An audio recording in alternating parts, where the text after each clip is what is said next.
Why did the American Civil War actually happen? It was the bloodiest conflict in American history, a war that pitted brother against brother and claimed the lives of over 600,000 soldiers.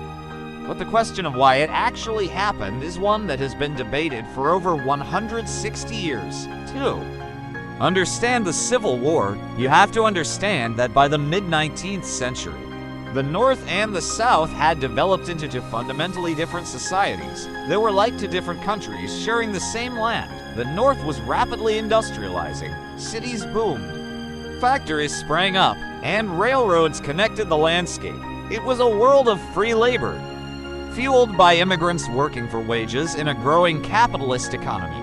The South, however, was an agrarian world. Its economy was built on massive plantations producing cash crops, especially cotton. By 1860, cotton made up nearly 60% of all American exports. This cotton kingdom was incredibly profitable, but it was entirely dependent on one thing: the institution of slavery. Enslaved African Americans were not just the labor force. They were seen as the very foundation of the Southern way of life and a massive financial investment. In fact, by 1860, more capital was invested in slaves than in all the railroads and factories in the nation. Combined, these two systems could not expand forever without colliding, and the question of where they could expand became the fuse. As the United States gobbled up new territory through the Louisiana Purchase and the Mexican-American War, a critical question emerged: would these new Western states be free or slave? This was a political battle. The South needed to maintain a balance of power in the U.S. Senate. If new free states were admitted without adding new slave states, the North would dominate the federal government and could eventually vote to abolish slavery altogether. The South saw this as an existential threat for decades. Congress tried to paper over this conflict with compromises. The Missouri Compromise of 1820 drew a line across the Louisiana Purchase, banning slavery north of it. The Compromise of 1850 tried to calm things down by admitting California as a free state, but also passing a harsh new Fugitive Slave Act, forcing Northerners to help catch escaped slaves, which outraged many in the North. The real explosion came in 1854 with the Kansas-Nebraska Act. This law, sponsored by Stephen Douglas, threw out the old Missouri Compromise line. It said the people of those new territories could vote on whether to allow slavery themselves, a concept called popular sovereignty. The result was a disaster. Pro-slavery and anti-slavery settlers flooded into Kansas and started killing each other. The violence was so brutal that the territory became known as Bleeding Kansas. It was a small-scale preview of the war to come. Then, in 1857, the Supreme Court dropped a bombshell. In the Dred Scott decision, the court ruled that Congress had no power to ban slavery in the territories. It declared that black people, whether enslaved or free, could not be American citizens. For the South, it was a huge legal victory. For the North, it proved there was a powerful slave power conspiracy trying to spread slavery everywhere. The final act of this pre-war drama came in 1859, when the radical abolitionist John Brown led a raid on the federal armory at Harper's Ferry. He hoped to arm enslaved people and start a massive uprising.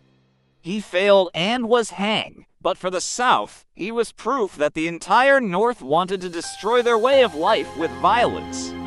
By 1860, the country was a tinderbox. The spark came in November with the election of Abraham Lincoln. It is crucial to understand that Lincoln was not an abolitionist who wanted to immediately wipe out slavery where it already existed. His main goal was to stop its expansion into the new territories. But for the South, that was the same thing.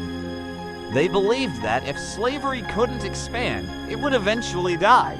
The South was done compromising. They saw Lincoln's victory as a signal that they no longer had a voice in the Union. In the months between his election and inauguration, 7 Southern states, led by South Carolina, voted to secede.